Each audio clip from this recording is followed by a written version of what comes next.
نحمدہ ونصلی علی رسولہ الکریم اما بعد فاعوذ باللہ من الشیطان الرجیم بسم اللہ الرحمن الرحیم رب اشرح لی صدری ویسر لی امری واحلل عقدۃ من لسانی یفقہوا قولی ربی یسر ولا تعسر وتمم بالخیر۔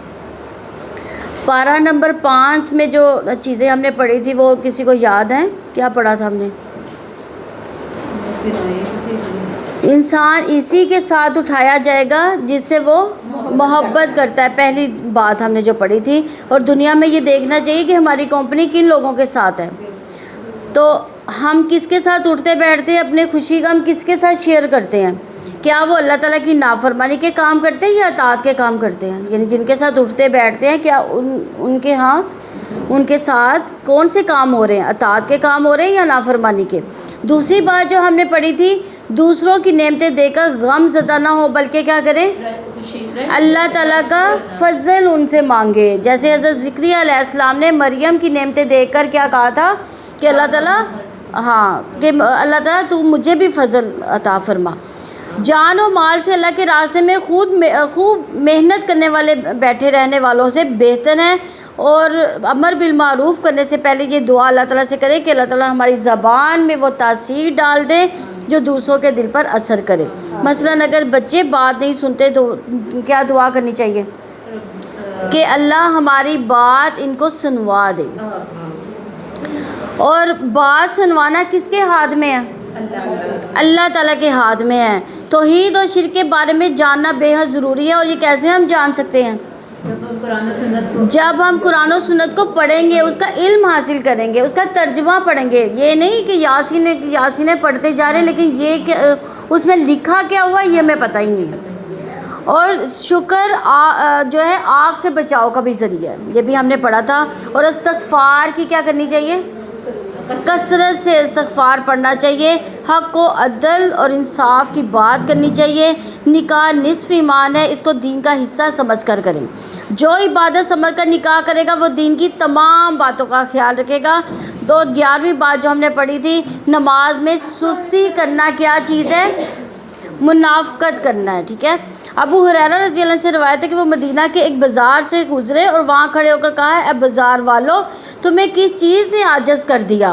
انہوں نے کہا، اے ابو ہریرہ کیا بات ہے؟ کہا، وہاں رسول اللہ صلی اللہ علیہ وسلم کی میراث تقسیم ہو رہی ہے اور تم یہاں ہو اور وہاں جا کر اپنا حصہ کیوں نہیں لیتے؟ لوگوں نے کہا، کہاں؟ فرمایا مسجد کی طرف۔ ابو ہریرہ رضی اللہ عنہ وہیں ٹھہر کر ان کے پاس آنے کا انتظار کیا۔ انہوں نے جب وہ واپس آئے تو انہوں نے پوچھا کیا ہوا؟ انہوں نے کہا، ابو ہریرہ ہم مسجد میں گئے، وہاں پر ہم نے کچھ بھی تقسیم ہوتے نہیں دیکھا۔ ابو ہریرہ نے کہا، پھر تم نے مسجد میں کچھ دیکھا بھی ہے؟ انہوں نے کہا، ہاں، وہاں ہم نے دیکھا کہ کچھ لوگ نماز پڑھ رہے ہیں، کچھ قرآن پڑھ رہے ہیں، کچھ حلال و حرام کا ذکر کر رہے ہیں۔ ابو ہریرہ نے کہا، تمہاری خرابی ہو، یہی تو محمد صلی اللہ علیہ وسلم کی میراث ہے۔ کیا ہم نے یہ میراث حاصل کرنے کی کبھی کوشش کی ہے؟ اللہ تعالیٰ ہم سب کو توفیق دے۔ اللہ تعالیٰ سے دعا ہے کہ ہمیں انبیاء اور خاص کر آپ کے ورثے میں سے وافر حصہ عطا فرمائے۔ 6واں پارہ، لا يحب اللہ الجہر بالسوء من القول الا من ظلم وکان اللہ سمیعا علیما۔ اللہ تعالیٰ برائی کی بات کے ساتھ آواز بلند کرنا پسند نہیں کرتا مگر جس پر ظلم کیا گیا ہو، اور اللہ تعالیٰ ہمیشہ سے سب کچھ سننے والا، سب کچھ جاننے والا ہے۔ یعنی اللہ تعالیٰ برائی سے نفرت کرتا ہے، خواہ سوچ میں ہو، قول میں ہو یا عمل میں ہو۔ یہاں خاص طور پر زبان سے بری بات کرنا جو ہے، اس کا اعلان کرنا اللہ تعالیٰ کو پسند نہیں ہے۔ اس بات کا ذکر کیا گیا، یعنی مظلوم اپنے اوپر ہونے والے ظلم کو بتا سکتا ہے۔ اسی طرح صاحب حق کو بات کہنے کی اجازت ہے۔ ابو ہریرہ رضی اللہ عنہ سے مروی ہے کہ ایک شخص نبی صلی اللہ علیہ وسلم سے اپنے قرض کا تقاضا کرنے آیا اور سخت گفتگو کرنے لگا۔ صحابہ غصے سے اس کی طرف بڑھے، لیکن رسول اللہ صلی اللہ علیہ وسلم نے فرمایا، اسے چھوڑ دو کیونکہ صاحب حق کہنے کا حق رکھتا ہے۔ پھر آپ نے فرمایا، اس کے قرض والے جانور کی عمر کا ایک جانور اس کو دے دو۔ صحابہ نے عرض کیا، یا رسول اللہ صلی اللہ علیہ وسلم، اس سے زیادہ عمر کا جانور تو موجود ہے لیکن اس جیسا نہیں۔ یعنی جو اسے لیا گیا تھا آپ نے فرمایا وہ تو زیادہ ہی دے دو، کیونکہ سب سے اچھا آدمی وہ ہے جو دوسروں کا حق پوری طرح ادا کر دے۔ تو اس سے کیا پتہ چلتا ہے کہ اللہ تعالیٰ کو بری باتیں بیان کرنا پسند نہیں، لیکن اس بات کی رخصت ہے کہ ظالم کے خلاف اپنے اوپر ظلم کا اظہار کر سکتا ہے۔ اور اگر تم نیکی اعلانیہ کرو یا اسے چھپاؤ یا کسی برائی سے درگزر کرو تو بلا شبہ اللہ تعالیٰ ہمیشہ سے معاف کرنے والا ہے، پوری قدرت رکھنے والا ہے۔ یعنی ہمیشہ چھپا کر نیکی کرنے کا موقع نہیں بھی ہوتا، لیکن اپنی نیت کو درست کیا جا سکتا ہے، نہ کہ نیکی کا کام چھوڑنے کا۔ کسی کو معاف کرنا صرف اس وقت آسان ہوتا ہے جب وہ یہ چاہے کہ اسے معاف کر دیا جائے۔ ہم میں سے کون اس بات کا دعویٰ کر سکتا ہے کہ ہم نے کوئی غلط کام نہیں کیا یا دوسرے کی برائی نہیں کی؟ اگر تم دوسروں سے درگزر کرو گے تو اللہ تعالیٰ بھی خوب معاف کرنے والا ہے۔ حضرت ابو بکر صدیق رضی اللہ عنہ کا واقعہ ہمارے سامنے بہترین مثال ہے کہ حضرت ابو بکر صدیق رضی اللہ عنہ نے جب حضرت عائشہ پر الزام لگانے والے کو پر یعنی وہ ان کا رشتہ دار بھی تھا تو ان کا وظیفہ بند کر دیا، تو اللہ تعالیٰ نے اس پر سورہ نور میں جو آیتیں تھیں وہ نازل کر دی تھی۔ تو اللہ تعالیٰ نے اس میں کیا فرمایا تھا کہ ان کو معاف کر دو۔ تو گناہوں کی بخشش کے لیے صرف استغفار کی تسبیح ہی نہیں بلکہ دوسروں کو معاف کرنا بھی چاہیے۔ حضرت علی رضی اللہ عنہ سے مروی ہے کہ ہم نے رسول اللہ صلی اللہ علیہ وسلم کے تلوار کے دستے میں یہ لکھا پایا کہ جو تم پہ ظلم کرے اس پر سے درگزر کرو۔ اس کا یہ مطلب نہیں کہ انسان ظلم سہتا ہی چلا جائے، بلکہ یہ کہ ظلم کو دور کرنے کے لیے ظالمانہ رویہ نہ اختیار کرے، احسن تدبیر کے ساتھ اس کو دور کرے۔ رشتہ توڑنے والے کے ساتھ رشتہ جوڑو۔ اصل برائی جو ہے اللہ رب العزت کی ہے، یعنی کبھی ہم چھوٹے بھی بن جائیں تو کوئی بات نہیں، برائی تو اللہ رب العزت کی ہے، ہم تو بہت چھوٹے ہیں، ہمیں جھکنا آنا چاہیے۔ تو ہمارے ساتھ برا کرے اس پر کیا کرنا چاہیے؟ احسان کرنا چاہیے، اس کے کام میں جو ہے وہ اپنے دل میں برا نہیں جاننا چاہیے۔ حضرت عمر رضی اللہ عنہ سے روایت ہے کہ جو شخص رحم نہیں کرتا اس پر رحم نہیں کیا جاتا، جو معاف نہیں کرتا اسے معافی نہیں ملتی، تو جو درگزر نہیں کرتا اس سے بھی درگزر نہیں کیا جاتا، تو جو توبہ قبول کرتا ہے اس کی بھی توبہ قبول نہیں کی جاتی، جو گناہ سے خود نہیں بچتا اسے بچایا ہی نہیں جا سکتا۔ ہمیشہ صرف اپنے حقوق کا خیال نہیں رکھنا چاہیے بلکہ کیا کرنا چاہیے؟ دوسروں کے بھی حقوق کا خیال کرنا چاہیے، اور کوشش یہ کرنی چاہیے کہ نیکی پہ نیکی کی جائے۔ یقیناً جو لوگ اللہ تعالیٰ رسولوں کے ساتھ کفر کرتے ہیں وہ ارادہ رکھتے ہیں کہ اللہ تعالیٰ اس کے رسولوں کے درمیان فرق کرے، اور وہ کہتے ہیں کہ ہم کسی پر ایمان لاتے ہیں، کسی کا کفر کرتے ہیں،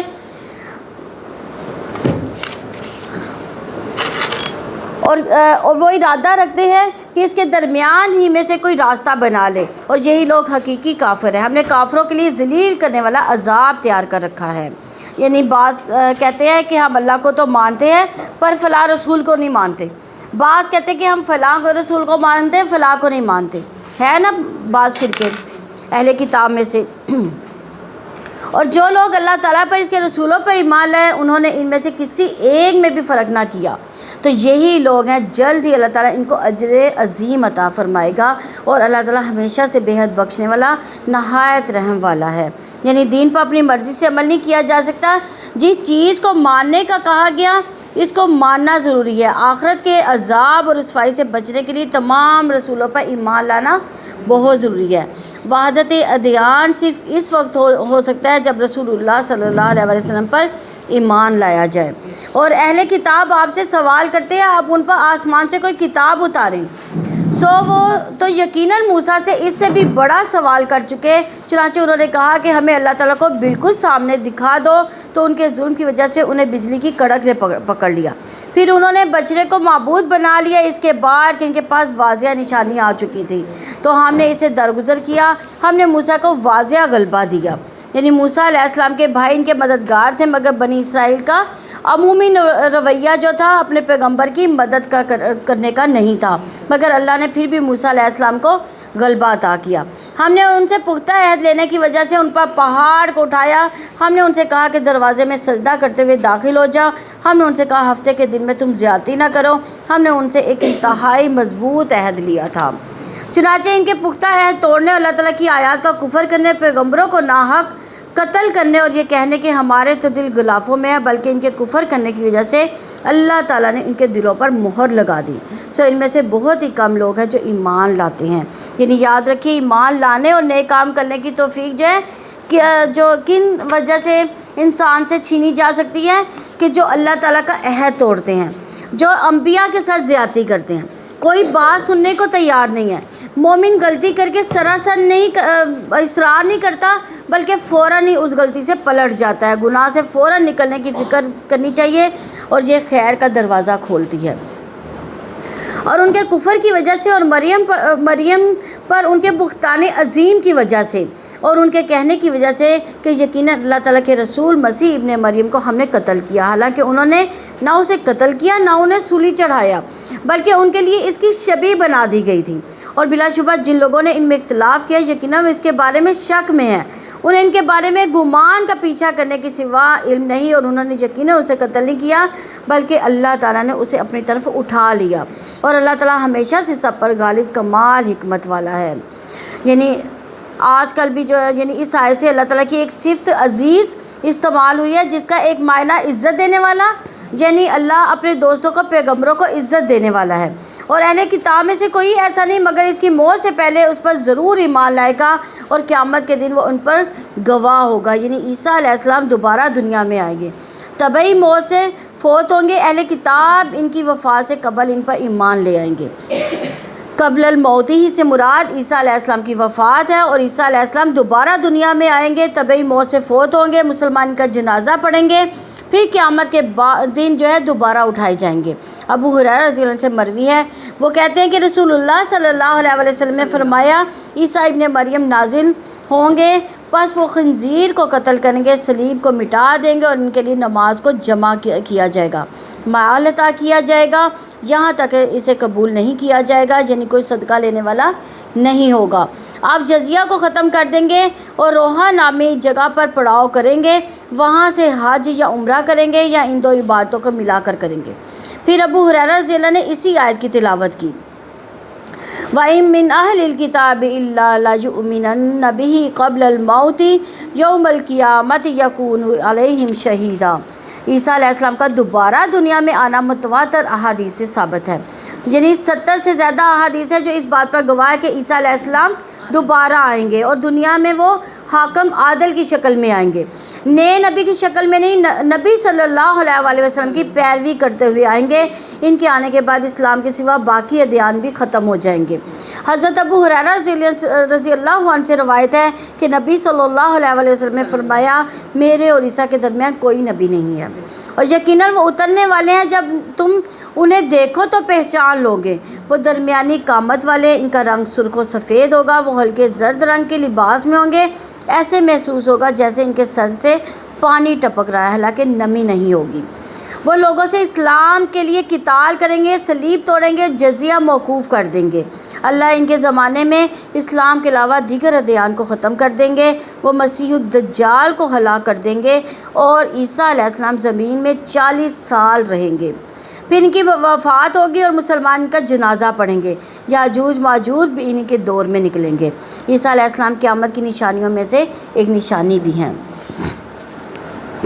تو ان لوگوں کے ظلم کی وجہ سے جو یہودی ہوئے، ان کے بہت سو کو اللہ تعالیٰ کی راہ سے روکنے کی وجہ سے ہم نے ان پر پاک چیزیں بھی حرام کر دیں جو ان کے لیے حلال کی گئی تھیں۔ بعض اوقات گناہوں کی سزا دنیا میں ملتی ہے اور انسان نعمتوں سے محروم کر دیا جاتا ہے، اور ان کے سود لینے کی وجہ سے، حالانکہ یقیناً انہیں اس سے منع کیا گیا تھا، ان کے لوگوں کے مال کو باطل طریقوں سے کھانے کی وجہ سے، اور ہم نے ان میں سے کافروں کے لیے دردناک عذاب تیار کر رکھا ہے۔ لیکن ان میں سے جو علم پختہ کار اور ایمان والے ہیں، وہ اس پر بھی ایمان لاتے ہیں جو آپ کی طرف نازل کیا گیا اور جو آپ سے پہلے نازل کیا گیا، اور وہ نماز قائم کرنے والے ہیں، زکوٰۃ ادا کرنے والے ہیں۔ اللہ تعالیٰ اور آخرت کے دن پر وہ ایمان لانے والے یہی لوگ ہیں، جلد ہی ہم ان کو اجر عظیم عطا کریں گے۔ یعنی یہاں مومنوں کے ساتھ الراسخون فی العلم کی بات ہوئی ہے، علم میں مضبوط لوگ۔ وہ کون ہیں؟ نافع بن یزید کہتے ہیں راسخون فی العلم، اللہ کے لیے عاجزی کرنے والے، اللہ کی رضا کو طلب کرنے والے۔ وہ اپنے سے اوپر والے لوگوں پر بڑائی کا اظہار نہیں کرتے، وہ اپنے سے کم درجے کے لوگوں کو حقیر نہیں سمجھتے۔ ان کا ظاہر و باطن دونوں خوبصورت ہیں، مخلوق کے ساتھ معاملات اچھے ہوتے ہیں۔ ایک اور قول کے مطابق کہ الراسخون فی العلم وہ ہوتا ہے جس میں 4 چیزیں پائی جاتی ہوں۔ ایک، اس کے اور اللہ کے درمیان تقوی ہو۔ دوسرا، اس کے اور مخلوقات کے درمیان عاجزی اور انکساری ہو۔ اس کے اور دنیا کے درمیان بے رغبتی ہو۔ اس کے اور اس کے نفس کے درمیان مجاہدہ پایا جاتا ہے، وہ اپنے نفس کو کوستا اور اس کی اصلاح کرتا رہتا ہو۔ آج علم تو بہت سے لوگوں میں نظر آتا ہے، مگر علم میں مضبوطی، پختگی اور شان چند ہی لوگوں میں دکھائی دیتی ہے۔ اللہ تعالیٰ ہمیں علم کے ساتھ علم کی مضبوطی، اس کی پختگی اور شان بھی عطا فرمائے، اور یہ ان کے عمل سے نظر آتی ہے۔ جو آپ میں سے علم والے جاننا چاہیں، انہیں اپنے اندر یہ 4 چیزیں، اللہ کا تقوی پیدا کرنا، انکساری، دنیا سے بے رغبتی اور اپنے نفس کے ساتھ جہاد، یہ سب کرنا چاہیے۔ ہم نے آپ کی طرف بھی بلا شبہ ایسے ہی وحی کی جیسے ہم نے نوح اور ان کے بعد کے نبیوں کی طرف کی تھی، اور ہم نے ابراہیم، اسماعیل، اسحاق، یعقوب اور اولاد یعقوب اور عیسیٰ، ایوب اور یونس اور ہارون اور سلیمان بھی وحی کی طرف وحی کی تھی، اور ہم نے داؤد کو زبور عطا کی، اور وہ رسول جن کے حالات یقیناً ہم پہلے ہی آپ سے بیان کر چکے ہیں، اور وہ رسول بھی جن کے حالات ہم نے آپ پر بیان نہیں کیے۔ اور موسیٰ سے اللہ تعالیٰ نے کلام کیا، خود کلام کرنا، یعنی انبیاء کی تعداد 1,14,000، 1,24,000 اور بعض روایت میں 1,04,000 بھی ملتی ہے۔ رسولوں کی تعداد 304 ہے اور 5 اولو العزم ہے۔ وہ قرآن مجید سے 25 رسولوں کے نام پتہ چلتے ہیں۔ محمد صلی اللہ علیہ وسلم تک بے شمار رسول آئے جن کا ذکر قرآن میں نہیں بھی ملتا۔ وہ رسول خوشخبری دینے والے، ڈرانے والے تھے، تاکہ لوگوں کے لیے رسولوں کے بعد اللہ تعالیٰ پر کوئی حجت نہ رہے۔ اللہ تعالیٰ ہمیشہ سے سب پر غالب، کمال حکمت والا ہے، لیکن اللہ تعالیٰ ان پر گواہی دیتا ہے جو کہ اس نے آپ پر اتارا، کہ اس نے اسے اپنے علم سے اتارا۔ فرشتے بھی گواہی دیتے ہیں، اللہ تعالیٰ بھی گواہ کافی ہے۔ یعنی قرآن و حدیث کا علم کہاں سے آیا؟ اللہ تعالیٰ کے علم میں سے ہے۔ دنیا کا باقی علم بندوں کا علم ہے۔ عقل مند وہ ہے جو اللہ تعالیٰ کے علم سے فائدہ اٹھائے، اس کی روشنی میں اپنی زندگی گزارے۔ اور عطا فرماتے ہیں کہ جب ہم میں سے کوئی قرآن سیکھ جاتا تو ابو عبد الرحمن فرماتے تم نے اللہ کا علم لے لیا، اور تم میں سے افضل وہی ہو سکتا ہے جو اس پر علم حاصل عمل کرے۔ باقی علوم کے لیے ہم جان لڑا دیتے ہیں، تو جو علم اللہ تعالیٰ کی طرف سے ہے اس کو ہم اپنے اوپر خاص نہیں کرتے۔ کیا کسی نے اپنے اوپر یہ علم خاص کیا ہے؟ اللہ تعالیٰ ہم سب کو توفیق دے کہ ہم اللہ تعالیٰ کا جو ہے وہی کا علم سیکھیں۔ تو کامیاب وہی ہے جو اللہ کے علم کو اپنی زندگی میں اپنا لے۔ اگر آپ دنیا اور آخرت میں کامیاب ہونا چاہتے ہیں تو اس علم کو اپنے اوپر لازم قرار دے دیں۔ اب کسی نہ کسی شکل میں ضرور سیکھیں۔ میں نہیں یہ کہتی کہ آپ میرے پاس آئیں، لیکن یہ علم اپنے اوپر لازم کر لیں۔ یقیناً جن لوگوں نے کفر کیا، اللہ تعالیٰ کے راستے سے روکا، وہ یقیناً گمراہ ہو گئے، بہت دور کا گمراہ ہونا۔ یقیناً جن لوگوں نے کفر کیا اور ظلم کیا، اللہ تعالیٰ ہمیشہ سے ایسا نہیں ہے کہ وہ انہیں بخش دے، اور نہ ہی یہ کہ ان کو کسی راستے کی ہدایت دے، مگر جہنم کا راستہ جس میں ابد الاباد تک ہمیشہ رہنے والے ہیں، اور یہ اللہ تعالیٰ پر بہت ہی آسان ہے۔ اے لوگو، یقیناً رسول تمہارے پاس تمہارے رب کی جانب سے حق لے کر آیا، چنانچہ تم ایمان لے آؤ، تمہارے لیے یہی بہتر ہوگا۔ اگر تم کفر کرو گے تو بلا شبہ اللہ تعالیٰ ہی کا ہے جو بھی آسمانوں اور جو زمین میں ہے۔ اللہ تعالیٰ ہمیشہ سے سب کچھ جاننے والا، کمال حکمت والا ہے۔ اہل کتاب، اپنے دین میں حد سے نہ گزرو، اللہ تعالیٰ پر حق کے علاوہ کچھ نہ کہو۔ یقیناً مسیح عیسیٰ ابن مریم اللہ تعالیٰ کا رسول اور اس کا کلمہ ہے، جو اس نے مریم کی طرف القاء کیا، اور اس کی طرف سے ایک روح ہے۔ چنانچہ اللہ تعالیٰ اس کے رسولوں پر ایمان لاؤ، اور مت کہو کہ 3 ہیں، تم باز آ جاؤ، یہی تمہارے لیے بہتر ہے۔ یقیناً اللہ تعالیٰ صرف ایک ہی معبود ہے، وہ پاک ہے، جس کے کوئی اولاد ہو، اسی کا ہے جو کچھ آسمانوں میں ہے اور جو کچھ زمین میں ہے۔ اللہ تعالیٰ ہی وکیل کافی ہے۔ یعنی اللہ تعالیٰ کے بارے میں حق اور سچ بات جو ہے وہ کرنی چاہیے۔ کسی چیز کے بارے میں یہ نہیں کہنا چاہیے کہ قرآن میں لکھا ہے، جبکہ نہ لکھا ہو، یہ بات جھوٹ پر مبنی ہوتی ہے۔ یہ کہہ دینا کہ میں نے سوچا، اللہ تعالیٰ بھی کہتا ہے، تو آپ کو کہاں سے وہی آ گئی؟ ہم اکثر جملوں میں ایسا کہتے ہیں کہ اللہ تعالیٰ بھی یہ کہتا ہوگا ہمارے بارے میں، یعنی یہ والی باتیں جو ہے اللہ تعالیٰ نے پتہ نہیں کہی بھی ہے کہ نہیں کہی، تو یہ ہمیں کوئی القاء تو نہیں کی نا۔ تو دین میں غلو کا کیا مطلب ہے؟ دین دار ایسی چیز کو ظاہر کریں جو اس حد کو ہی نہ ختم کرے جو دین نے اس کے لیے مقرر کی ہے۔ یہود نے دین میں غلو کرتے ہوئے عیسیٰ اور محمد صلی اللہ علیہ وسلم کو نبی نہیں مانا۔ بلکہ عیسیٰ علیہ السلام کو اللہ کا بیٹا اور نبی صلی اللہ علیہ وسلم کی ویسے ہی تردید کر دی۔ عیسائیوں نے نبی ماننے کی بجائے اللہ کا بیٹا بنا دیا، اور مسیح اس بات میں ہرگز آر نہیں رکھے گا کہ وہ اللہ تعالیٰ کا بندہ ہو، اور نہ ہی مقرب فرشتے جو اس کی عبادت سے آر رکھے اور تکبر کرے تو عن قریب اللہ تعالیٰ سب کو اپنے پاس جمع کرے گا۔ یعنی عیسیٰ علیہ السلام اس بات میں آر محسوس نہیں کرتے کہ وہ اللہ کے بندے ہیں، انہوں نے کبھی بھی خود کو اللہ کا بیٹا نہیں کہا، وہ اللہ کے آگے جھکنے والے، فرما برداری کرنے والے ہیں۔ تو یاد رکھیے کسی کو بھی یہ حق نہیں کہ وہ اللہ کی عبادت کرتے یا دین کے کسی حکم پر عمل کرتے ہوئے اسے آر ہو۔ جیسے بعض مجالس میں لوگ نماز پڑھنے میں آر محسوس کرتے ہیں، مگر اس میں سوچنے کی بات یہ کہ میرے نماز پڑھنے سے کوئی اور ناراض کیوں ہوگا، میں تو اللہ کے آگے عاجزی کر رہی ہوں۔ رسول اللہ صلی اللہ علیہ وسلم نے فرمایا ایمان والے عاجزی کرنے والے نرم ہوتے ہیں، اس مانوس اونٹ کی طرح، اگر اس کو چلایا جائے تو وہ چلتا ہے، اگر اس کو پیچھے ہانکا جائے تو پھر بھی وہ چلتا ہے، اگر تو اسے چٹان پر بٹھا دے گا تو تب بھی بیٹھ جائے گا۔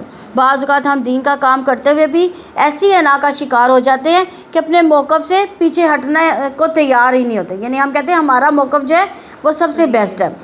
تو مومن کے اندر جو نمایاں خوبی ہوتی ہے وہ عاجزی ہے، راسخون فی العلم بھی عاجزی ہی ہے۔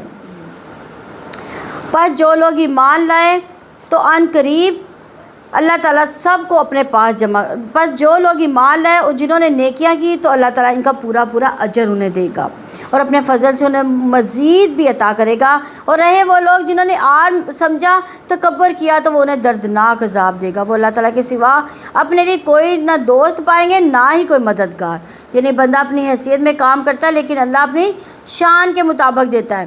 بندوں کے لیے کیے گئے کام کا حق بندے ادا نہیں کر سکتے، لیکن بندوں کی غلامی سے نکل کر صرف اللہ کی رضا کے لیے کام سے اللہ تعالیٰ راضی ہو جاتے ہیں، اس کی قدر بڑھا دیتے ہیں۔ ہماری دعا ہے کہ اللہ ہم سب کی کوششوں کو اپنی شان کے مطابق قبول فرمائے۔ اے لوگو، تمہارے پاس تمہارے رب کی جناب سے ایک واضح دلیل آئی ہے، ہم نے تمہاری جانب ایک واضح نور عطا کر دیا۔ یعنی نور سے مراد یہاں پہ قرآن مجید ہے، اور اللہ کا رسول صلی اللہ علیہ وسلم آ چکا۔ اب ان کے ہوتے ہوئے بھی جو محروم رہنا چاہے وہ اپنی جان پر ہی ظلم کرتا ہے۔ اب کوئی نہیں کہہ سکتا کہ میرے پاس ہدایت کا کوئی ذریعہ نہ تھا، کھانا سامنے رکھا ہو کوئی نہ کھائے بھوکا رہے تو اس میں کسی کا کیا قصور ہو سکتا ہے؟ قرآن و حدیث کا علم موجود ہے، اب اس کو نہ سیکھنا خود جو ہے اپنے اوپر ظلم ہے۔ چنانچہ جو لوگ اللہ تعالیٰ پر ایمان لائے، انہوں نے اللہ تعالیٰ کے دین کو مضبوطی سے تھام لیا، تو عن قریب وہ انہیں اپنی رحمت اور فضل میں داخل کرے گا، انہیں اپنی طرف سے سیدھے راستے کی ہدایت دے گا۔ یہ جو ایمان لا کر اللہ کا سہارا پکڑے اور اسی کے سپرد اپنے سارے معاملات کر دے، ہر غم ہر مشکل سے اس کو نجات مل جائے گی، اور تو اللہ تعالیٰ اس پر اپنا فضل فرمائے گا، انہیں اپنی طرف سے سیدھے راستے کی طرف رہنمائی مل جائے گی۔ وہ آپ پر فتویٰ پوچھتے ہیں، آپ کہہ دیں اللہ تعالیٰ تمہیں کلالہ کے بارے میں فتویٰ دیتا ہے۔ اگر کوئی شخص فوت ہو کہ اس کی کوئی اولاد نہ ہو، اس کی ایک بہن ہو، تو اس بہن کا اس کے ترکے میں سے آدھا حصہ ہے، اور وہ بھائی اس بہن کا وارث ہوگا۔ اگر اس بہن کی اولاد نہ ہو، چنانچہ وارث اگر دو بہنیں ہیں تو دونوں کے ترکے میں 2/3 حصہ ہے۔ اگر مرد عورت کئی بہن بھائی ہیں تو ہر مرد کا حصہ 2 عورتوں کے برابر ہے۔ اللہ تعالیٰ تمہارے لیے کھول کر بیان کرتا ہے کہ تم گمراہ نہ ہو جاؤ، اللہ تعالیٰ ہر چیز کو خوب جاننے والا ہے۔ یعنی یہاں پہ کلالہ کے بارے میں کہا جائے کہ کلالہ کسے کہتے ہیں؟ ایسی میت جس کے بعد دنیا میں نہ والدین ہو نہ اولاد ہو، لیکن اس نے مال چھوڑ رکھا ہو۔ اب اس کا وارث کون ہوگا؟ حضرت عمر رضی اللہ عنہ نے جمعے کے دن خطبہ دیا، انہوں نے اللہ کے نبی صلی اللہ علیہ وسلم کا تذکرہ کیا، ابو بکر صدیق رضی اللہ عنہ کا تذکرہ کیا، اور کہا میں اپنے بعد کوئی ایسی چیز نہیں چھوڑا جو میرے یہاں کلالہ سے زیادہ اہم ہو۔ میں نے رسول اللہ صلی اللہ علیہ وسلم سے کسی چیز کے بارے میں اتنی مناجات نہیں کی جتنی کلالہ کے بارے میں، یعنی ایسے کیسز کو بہت اہمیت وہ دیتے تھے۔ اور آپ صلی اللہ علیہ وسلم نے بھی مجھ سے کسی چیز کے بارے میں اتنی شدت اختیار نہیں فرمائی جتنی کلالہ کے بارے میں فرمائی، حتیٰ کہ آپ صلی اللہ علیہ وسلم نے اپنی انگلی میرے سینے میں چبوئی اور فرمایا اے عمر، کیا تمہیں موسم گرما میں نازل ہونے والی آیت کافی نہیں؟ جو سورہ نساء کے آخر میں ہے، جس سے مسئلہ واضح ہو جاتا ہے، اور میں یعنی عمر اگر زندہ رہا تو اس کے بارے میں ایسا واضح فیصلہ کروں گا کہ جس سے ایسا شخص بھی فیصلہ کر سکے گا جو قرآن پڑھتا اور سمجھتا ہو، اور جو نہیں بھی پڑھتا اور سمجھتا ہو۔ اللہ نے سوال کا جواب اس آیت میں خود ہی دے دیا۔ سورہ مائدہ، سورہ مائدہ مدنی ہے، اس میں 120 آیات اور 16 رکوع ہے۔ آخری دور میں یہ نازل ہونے والی صورت ہے، اس کا کوئی حکم بھی منسوخ نہیں ہے۔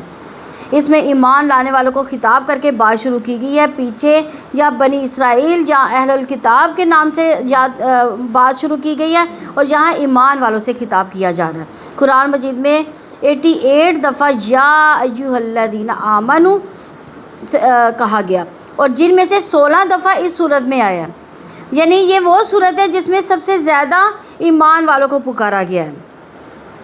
اللہ تعالیٰ کے نام سے جو وسیع رحمت والا اور نہایت رحم والا ہے، اے لوگوں جو ایمان لائے، معاہدوں کو پورا کرو، تمہارے لیے مویشی جانور حلال کر دیے گئے سوائے ان کے جو تم پر پڑے جائیں، اس حال میں کہ وہ شکار کو حلال سمجھنے والے نہ ہو جبکہ تم حالت احرام میں ہو۔ بلا شبہ اللہ تعالیٰ جو چاہتا ہے وہ فیصلہ کرتا ہے، یعنی وعد و عقود کی پابندی کا حکم دیا گیا۔ یہاں ایمان والوں کو عہد و پیمان پورے کرنے کا حکم دیا جا رہا ہے۔ انس بن مالک کہتے ہیں کہ رسول اللہ صلی اللہ علیہ وآلہ وسلم نے ہمیں خطبہ دیا، اور خطبے میں فرمایا اس شخص میں ایمان ہے جس میں امانت نہیں، اور اس کا دین ہے جس میں عہد کی پابندی نہیں۔ ہمارے ہاں دینداری نماز، روزہ، حج اور پردہ وغیرہ کو سمجھا جاتا ہے، یہ دین کا حصہ ہے، اور معاملات اور عہد کی پابندی جو ہے دینداری ہے۔ نبی صلی اللہ علیہ وسلم نے فرمایا جو قوم عہد شکنی کرتی ہے اس میں قتل و غارت پھیل جاتی ہے۔ ایک اور روایت میں آتا ہے جو قوم عہد شکنی کرتی ہے اس پر اس کے دشمن کو مسلط کر دیا جاتا ہے۔ معاہدہ دو افراد کے درمیان ہو یا دو قوموں کے درمیان، دو مسلمانوں کے درمیان ہو یا مسلم نان مسلم کے درمیان، معاہدہ ہوتا ہے، اس کو کیا کرنا چاہیے؟ پورا کرنا چاہیے۔ ہم میں سے کتنے لوگ ہیں جو وعدہ کر کے فوراً ہی مکر بھی جاتے ہیں یا وعدہ خلافی کر دیتے ہیں۔ اے لوگوں جو ایمان لائے ہو، اللہ تعالیٰ کی نشانی کی بے حرمتی نہ کرو، اور نہ حرمت والے مہینوں کی، اور نہ حرم کی قربانی کی، اور نہ پٹے ڈالے گئے جانوروں کی، نہ حرمت والے گھر جانے کا ارادہ کرنے والوں کی جو اپنے رب کا فضل اور رضامندی تلاش کرتے ہیں۔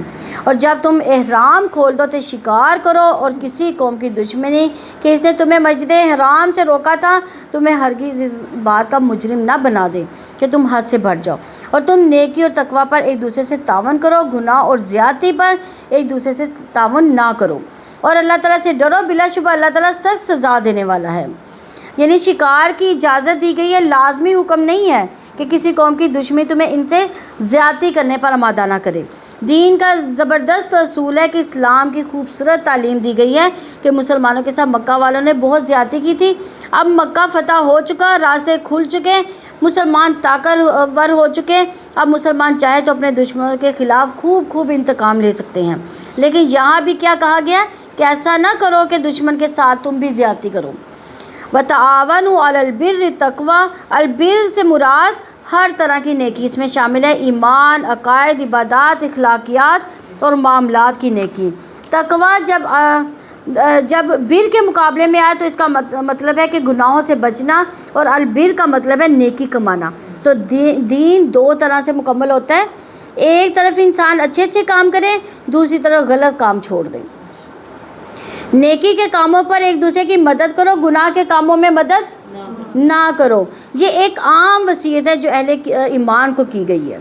نیکی کے کام میں تعاون کی دعوت دی جا رہی ہے۔ اس کی وجہ یہ کہ بعض اوقات کچھ نیکی کے کام ایسے ہوتے ہیں جو اکیلے کیے جا سکتے ہیں، لیکن کچھ کام ایسے ہیں جو مدد کے بغیر نہیں کیے جا سکتے۔ تو چھوٹے پیمانے پر جیسے آپ کسی غریب مسکین کو اپنے ذاتی مال میں سے مدد کر رہے ہیں، کسی کی فیس ادا کر رہے ہیں، تو یہ آپ ذاتی طور پر کر سکتے ہو۔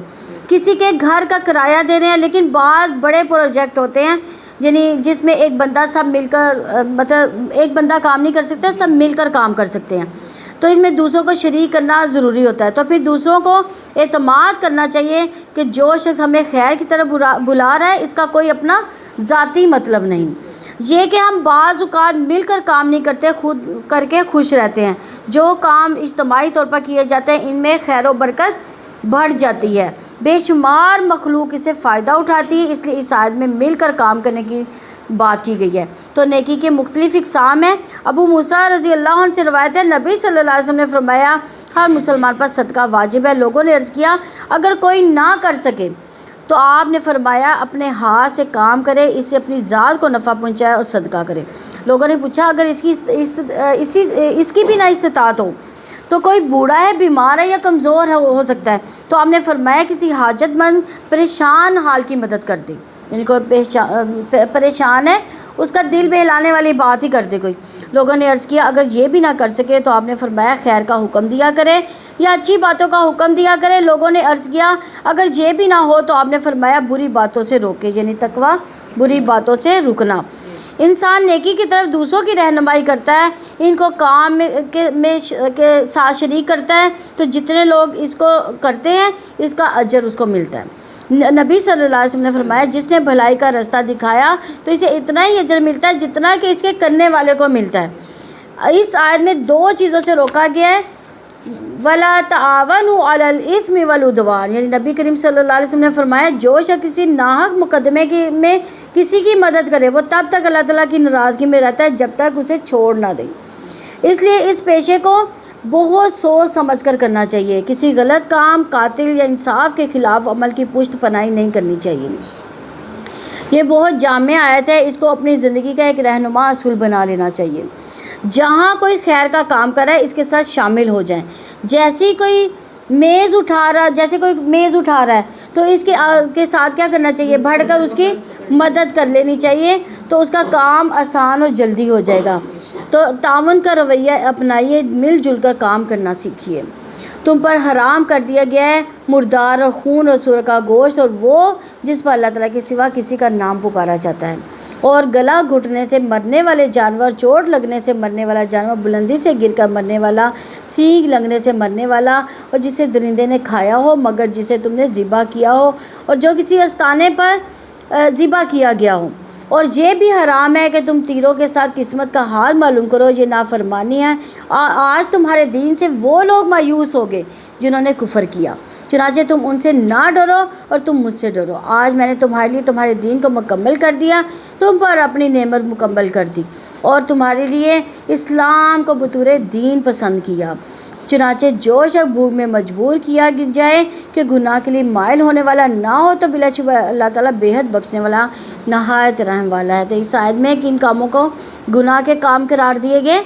اس جانور کو نہ کھاؤ جو اللہ کے سوا کسی اور کے نام پر ذبح کیا گیا ہو، اللہ کے علاوہ کسی اور کا نام جس جانور پر لیا ہے اس کو نہیں کھانا۔ جو گلا گھٹ کر مر جائے یا چوٹ لگ کر مر جائے یا بلندی سے گر جائے یا ٹکر کھا کر مرا ہو یا جسے کسی درندے نے پھاڑا ہو، سوائے اس کے جس کو تم زندہ جس کو ذبح کر دو، اور جو کسی آستانے پر ذبح کیا گیا ہو اس کو بھی نہیں کھانا۔ یہ بھی تمہارے لیے ناجائز ہے کہ 500 کے ذریعے سے اپنی قسمت معلوم کرو، یعنی لاٹری وغیرہ یا ہاتھ دکھانا، یہ بھی سب جو ہے یہ ناجائز کام ہے۔ تو یاد رکھیے دین کی تکمیل اللہ کا احسان ہے۔ نبی کریم صلی اللہ علیہ وسلم کے ذریعے اللہ نے لوگوں کے لیے ہدایت مکمل کر دی۔ دینی احکامات میں قرآن و سنت کافی ہو جاتا ہے۔ رسول اللہ صلی اللہ علیہ وسلم نے فرمایا جو چیز تمہیں جنت کے قریب کر سکتی ہے میں نے تمہیں اس کا حکم دے دیا، اور جو چیز تمہیں جہنم کے قریب کر سکتی ہے اس سے میں نے تمہیں منع کر دیا۔ آپ خوش قسمت ہے کہ اللہ نے مسلمان پیدا کیا، اپنے بچوں کو بھی اس نعمت کا احساس دلانا چاہیے۔ وہ آپ سے پوچھتے ہیں کہ ان کے لیے کیا حلال کیا گیا، آپ کہتے ہیں تمہارے لیے پاک چیزیں حلال کی گئی، اور شکاری جانوروں میں سے جو تم نے سدھار رکھے ہیں جنہیں تم شکاری بنانے والے ہو تم انہیں سکھاتے ہو، اور اس میں سے جو اللہ تعالیٰ نے تمہیں سکھایا چنانچہ جو وہ تمہارے لیے پکڑ رکھے اس میں سے کھاؤ، اور اس پر اللہ تعالیٰ کا نام ذکر کرو اور اللہ تعالیٰ سے ڈرتے رہو، بلا شبہ اللہ تعالیٰ بہت جلد حساب لینے والا ہے۔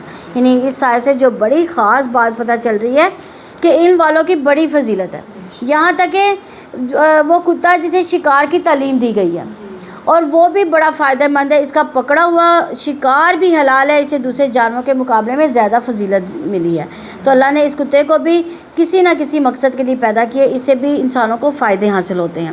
تو اس میں سیکھنے والی بات کیا ہے کہ جب ایک جانور سیکھ سکتا ہے تو کہ انسان نہیں سیکھ سکتا، اور یہ سوچنا کہ میری عمر زیادہ ہوگی میرا دماغ کام نہیں کرتا. ہم لوگ اکثر کہتے ہیں نا ہم اب قرآن کیا پڑھیں کہ میری تو عمر زیادہ ہو گئی ہے, ہمارا تو دماغ ہی کام نہیں کرتا. بار بار یہ باتیں نہ سوچا کریں. سیکھنا صرف حفظ کرنا نہیں ہوتا, اگر ان پر عمل کر لیا تو وہ آپ کے اندر جذب ہو چکا ہوتا ہے کہ آپ کے جسم نے اسے حفظ کر لیا, تبھی آپ عمل میں لے کر آئے نا. تو آپ کے دل و دماغ نے اسے حفظ کیا کیونکہ آپ ان پر عمل کر رہے ہیں. تو اس لیے علم ہر حال میں انسان کو فائدہ دیتا ہے اگر درست نیت سے حاصل کیا گیا ہو. تو آج تمہارے لیے پاک چیزیں حلال کر دی گئی, اہل کتاب کا کھانا تمہارے لیے حلال ہے, تمہارا کھانا ان کے لیے حلال ہے. اور مومن پاک دامن عورتیں ان لوگوں میں سے پاک دامن عورتیں جو تم سے پہلے کتاب دیے گئے, جب تم ان کے مہر ادا کر دو, انہیں نکاح لانے والے ہو, اعلانیہ بدکاری کرنے والے نہ ہو اور نہ چھپے دوست بنانے والے ہو. اور جو شخص ایمان کے ساتھ کفر کرے گا تو یقیناً اس کا عمل ضائع ہو گیا اور وہی آخرت میں خسارہ اٹھانے والے ہیں. یعنی اسلام میں عورتوں کو مہر دینے کی کتنی تاکید کی گئی ہے کہ چاہے آزاد ہو یا غلام یا اہل کتاب کی عورت, سب کو مہر دو. یہ نہیں کہ مسلمان نان مسلم عورت کو صرف تفریح کا سامان نہ بنا لیں. کسی بھی عورت کے لیے یہ چیز بہت تکلیف دہ اور نقصان دہ ہے کہ کوئی مرد اس سے فائدہ اٹھائے لیکن اس کے لیے قوام نہ بنے اور اس کی حفاظت نہ کرے, نہ نفقہ کی ذمہ داری نہ اٹھائے, اس کی ضروریات کا خیال نہ کرے. تو ہمارے دین نے ہماری شادی کی اجازت دی ہے, ہمیں اس کو عبادت قرار دیا ہے. تو فریق ثانی کے حقوق کو ادا کرنے کی بڑی تلقین کی گئی ہے, چاہے مسلمان عورت ہو یا اہل کتاب میں سے کوئی اور ہو یا لونڈی غلام ہو.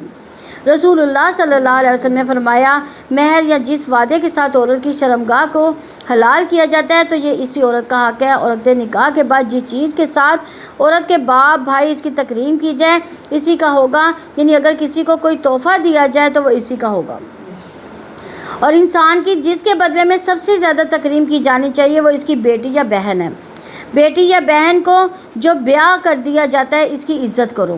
آج ہمارے معاشرے میں سسرال کو ذلیل کیا جاتا ہے, جبکہ اسلام کی تعلیمات کیا ہے کہ ایک دوسرے کی عزت اور تکریم کی جائے. مومن تو درگزر کرنے والا ہوتا ہے. جب اسلام میں خادم کی غلطی کو 70 بار معاف کرنے کی تلقین ہے تو کوئی رشتہ دار بیٹی بہو یا شوہر یا بیوی ہو تو اس کو کتنی دفعہ معاف کرنے کا کہا گیا ہوگا. تو ہر وقت درگزر کی ضرورت ہوتی ہے. زندگی درگزر کے بغیر گزر ہی نہیں سکتی. اے لوگوں جو ایمان لائے, جب تم نماز کے لیے اٹھو تو اپنے چہروں اور اپنے ہاتھوں کو کونیوں تک دھو لو, اپنے سروں کا مسح کر لو, اپنے پاؤں کو ٹخنوں تک دھو لو. اگر تم جنابت میں ہو تو غسل کر لو. اگر تم مریض ہو تو سفر میں ہو یا تم میں سے کوئی قضائے حاجت کر کے آیا ہو تو تم نے عورتوں سے مباشرت کی ہو پھر تم پانی نہ پاؤ تو پاک مٹی سے تیمم کر لو. سو اپنے چہروں اور ہاتھوں پر اس سے مسح کر لو. اللہ تعالیٰ ارادہ نہیں رکھتا مگر کہ تم پر کوئی تنگی کرے, لیکن وہ ارادہ رکھتا ہے کہ تمہیں پاک کرے تاکہ تم پر اپنی نعمت پوری کرے, تاکہ تم شکر کرو.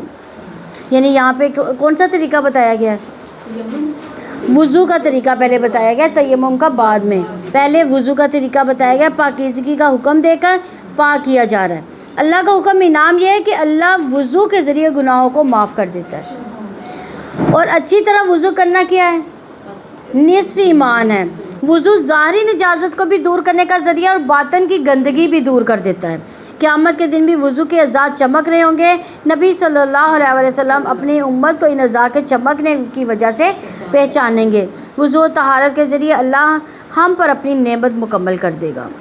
اور اپنے اوپر اللہ تعالیٰ کی نعمت کو یاد کرو, ان کے عہد کو بھی جو اس نے تم پر مضبوط باندھا تھا جب تم نے کہا تھا کہ ہم نے سنا اور ہم نے مانا. اللہ تعالیٰ سے ڈر جاؤ, بلا شبہ اللہ تعالیٰ سینوں والی بات کو خوب جاننے والا ہے. اے لوگوں جو ایمان لائے ہو, اللہ تعالیٰ کے لیے خوب قائم رہنے والے, انصاف کے ساتھ گواہی دینے والے بن جاؤ. اور کسی قوم کی دشمنی تمہیں ہرگز اس بات کا مجرم نہ بنا دے کہ تم عدل کرنے والے نہ ہو. عدل کرو, یہی تقویٰ سے زیادہ قریب ہے. اور اللہ تعالیٰ سے ڈر جاؤ, جو بھی تم عمل کرتے ہو یقیناً اللہ تعالیٰ اسے پوری طرح باخبر ہے. یعنی رسول اللہ صلی اللہ علیہ وسلم نے فرمایا, بے شک عدل و انصاف کرنے والے اللہ کے ہاں نور کے ممبروں پر ہوں گے جو رحمان کے دائیں طرف ہوں گے. اس کے دونوں ہاتھ دائیں ہیں. یہ وہ لوگ ہوں گے جو اپنے فیصلوں میں, اپنے گھر والوں میں, اپنے ماتحتوں کے درمیان عدل کرتے ہوں گے. اللہ تعالیٰ ہمیں بھی نور کے ممبر عطا فرمائے. ان لوگوں سے جو ایمان لائے، جنہوں نے نیکیاں کی، اللہ تعالیٰ نے وعدہ کیا ان کے لیے بڑی بخشش اور بہت بڑا اجر ہے۔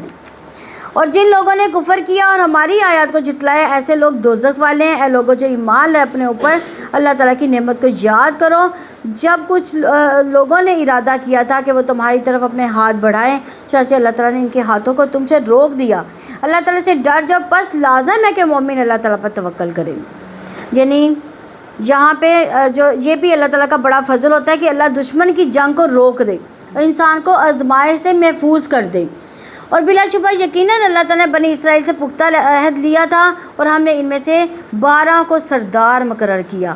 اللہ تعالیٰ نے کہا کہ میں بلا شبہ تمہارے ساتھ ہوں، اگر تم نے نماز قائم کی، زکوٰۃ ادا کی اور میرے رسولوں پر ایمان ان کو قوت دی، اللہ تعالیٰ کو قرض حسنہ دیا، تو میں ضرور تمہارے گناہ کو دور کر دوں گا، تمہیں ضرور جنتوں میں داخل کروں گا جن کے نیچے سے نہریں بہتی ہیں۔ چنانچہ اس کے بعد بھی تم میں سے جس نے کفر کیا تو یقیناً وہ سیدھی راہ سے بھٹک گیا۔ یعنی اس سے بھی پتہ چلتا ہے کہ نماز، زکوٰۃ اور رسولوں پر ایمان کے ساتھ ساتھ قرض حسنہ بھی دینا جو ہے لازم ہے۔ چنانچہ ان کی اپنا معاہدہ توڑنے کی وجہ سے ہم نے ان پر لعنت کی اور ہم نے ان کے دلوں کو سخت کر دیا کہ وہ کلام کو اس کی جگہ سے بدل دیتے ہیں، اور جو نصیحت انہیں کی گئی تھی اس کے ایک حصے کو وہ بھلا بیٹھے، ان میں سے تھوڑے لوگ کے سوا، اور آپ ہمیشہ ان کی کسی نہ کسی خیانت سے آگاہ ہوتے رہیں گے۔ چنانچہ آپ ان کو معاف کر دیں، ان سے درگزر کریں، یقیناً اللہ تعالیٰ احسان کرنے والوں سے محبت کرتا ہے۔ یعنی اسی لیے اس صورت کے آغاز میں عہد کی پابندی کی بات کی گئی ہے۔ جب انسان گناہ کرتا ہے تو دل پر ایک سیاہ دبا لگ جاتا ہے، جب بندہ توبہ نہیں کرتا تو دل سخت ہو جاتا ہے، اور جب انسان توبہ کر لیتا ہے تو وہ سیاہ دبا جو ہے وہ مٹ جاتا ہے۔ تو یہاں خیانت کرنے والوں سے کیا رویہ اختیار کرنے کا حکم دیا جا رہا ہے کہ جب پتہ چل جائے کسی نے دھوکہ دیا ہے، ایسے لوگوں سے کیا رہنا چاہیے؟ محتاط رہیں، لیکن درگزر کریں، کیونکہ بعض کا بہت پوچھ گچھ سے معاملات بگڑ بھی جاتے ہیں۔ جب ایسے منفی خیالات ہوں تو اپنے دماغ سے ان ساری سوچوں کو نکال کر اپنے کام پر فوکس کریں، اپنا سفر جاری رکھیں، ورنہ منفی خیالات میں کام نہیں کر سکتے۔ اپنی نافرمانیوں کی وجہ سے وہ نصیحت کا ایک حصہ بھول گئے تھے۔ ابن مسعود رضی اللہ عنہ کہتے ہیں کہ کبھی انسان ان کا ایک حصہ نافرمانی کی وجہ سے بھی بھول جاتا ہے، گناہوں کی وجہ سے بھی بھول جاتا ہے۔ پھر انہوں نے اسی آیت کی تلاوت کی۔ تو ہم نے ان لوگوں سے بھی پختہ عہد لیا تھا جنہوں نے کہا کہ ہم عیسائی ہیں، پھر جو نصیحت انہیں کی گئی تھی اس کا ایک حصہ وہ بھول گئے، تو ہم نے قیامت کے دن تک ان کے درمیان بغض اور عداوت بھڑکا دی، اور ان قریب اللہ تعالیٰ انہیں خبر دے گا جو کچھ وہ کمایا کرتے تھے۔ اہل کتاب، یقیناً ہمارا رسول تمہارے پاس آیا جو کتاب الہی میں سے بہت سی چیزیں تمہارے سامنے کھول کر بیان کرتا ہے، اس میں سے تم چھپاتے تھے اور بہت سے باتوں سے درگزر بھی کر جاتا ہے۔ یقیناً تمہارے پاس اللہ تعالیٰ کی طرف سے ایک روشنی و واضح کتاب آئی۔ یعنی پھر درگزر کی بات کہ آج کے پارے میں بار بار درگزر کی بات کی جا رہی ہے۔ اس کے ذریعے اللہ تعالیٰ اس کو سلامتی کے راستے کی ہدایت دیتا ہے، جو اس کی رضا کے پیچھے چلا وہ اپنے حکم سے انہیں اندھیروں سے نکال کر روشنی میں لاتا ہے اور انہیں سیدھے راستے کی طرف ہدایت دیتا ہے۔ نبی کریم صلی اللہ علیہ وسلم نے فرمایا، بے شک انسان اللہ تعالیٰ کی رضا حاصل کرتا ہے اور مسلسل اس میں لگا رہتا ہے، تو اللہ تعالیٰ جبریل علیہ السلام سے فرماتا ہے کہ میرا فلاں بندہ میری رضا کی تلاش میں چاہتا ہے، وہ چاہتا ہے کہ اللہ کو راضی کر دے، اگر وہ اس پر میری رحمت ہے۔ یعنی کتنی بڑی جزا ہے اس کے لیے جو اللہ تعالیٰ کے لیے دوڑ دھوپ کرے۔ جبریل علیہ السلام کہتے ہیں فلاں آدمی پر اللہ کی رحمت ہو، حاملین عرش بھی یہی کہنا شروع ہو جاتے ہیں، ان کے آس پاس کے فرشتے بھی یہی کہنے لگتے ہیں، یہاں تک کہ ساتوں آسمان والے بھی یہی کہنے لگتے ہیں، یہاں تک کہ یہ بات زمین پر اتار دی جاتی ہے۔ اسی لیے جنہوں نے انسانیت کے لیے بڑے بڑے کام کیے، مرنے کے بعد بھی ان کے ساتھ جو ان کے لگایا جاتا ہے، یعنی رحمت للعالمین ان کے نام کے ساتھ لگایا جاتا ہے۔ کس نے دل میں ڈالا؟ یہ اللہ تعالیٰ نے ڈالا، اور اگر عربی میں نہیں بھی کوئی کہتا تو لوگ یہ کہتے ہیں کہ اللہ فلاں پر رحم کرے، اس پر راضی ہو، اس نے میرے لیے فلاں فلاں کام کیے ہیں۔ ہم لوگ اکثر کہتے ہیں نا کسی کو یاد کر کے۔ تو ایک بار زندگی ملی ہے، اس کو اچھے کاموں میں لگائے تاکہ دنیا اور آخرت میں فائدہ ہو، ایسا نہ ہو کہ اپنے نفس کے پیچھے لگ کر وقت کو ضائع کر دیا جائے۔ تو کسی اچھے کام کا کرنا اس کے لیے ایک جو ہے وہ خواہش ہونی چاہیے یہ انسان کو، اور یہ ہر غلط سوچ کو جلا دیتی ہے، یہ خواہش جو ہے اچھے کام کی، یہ لگر ہر منفی سوچ کو ختم کر دیتی ہے۔ تو بہترین کام ہے دین کو سیکھنا سکھانا، لوگوں کو اس طرف لانا، ان کی جگہوں تک پہنچ کر ان کی مدد کرنا، ان کو اللہ سے جوڑنا۔ آگے کا کام اللہ تعالیٰ نے کرنا ہے، نیکی کے کاموں میں بہترین کام لوگوں کو خیر کے کام اور ان کے ساتھ جوڑیں، پھر بھلائی آپ کے لیے بھی لکھی جائے گی۔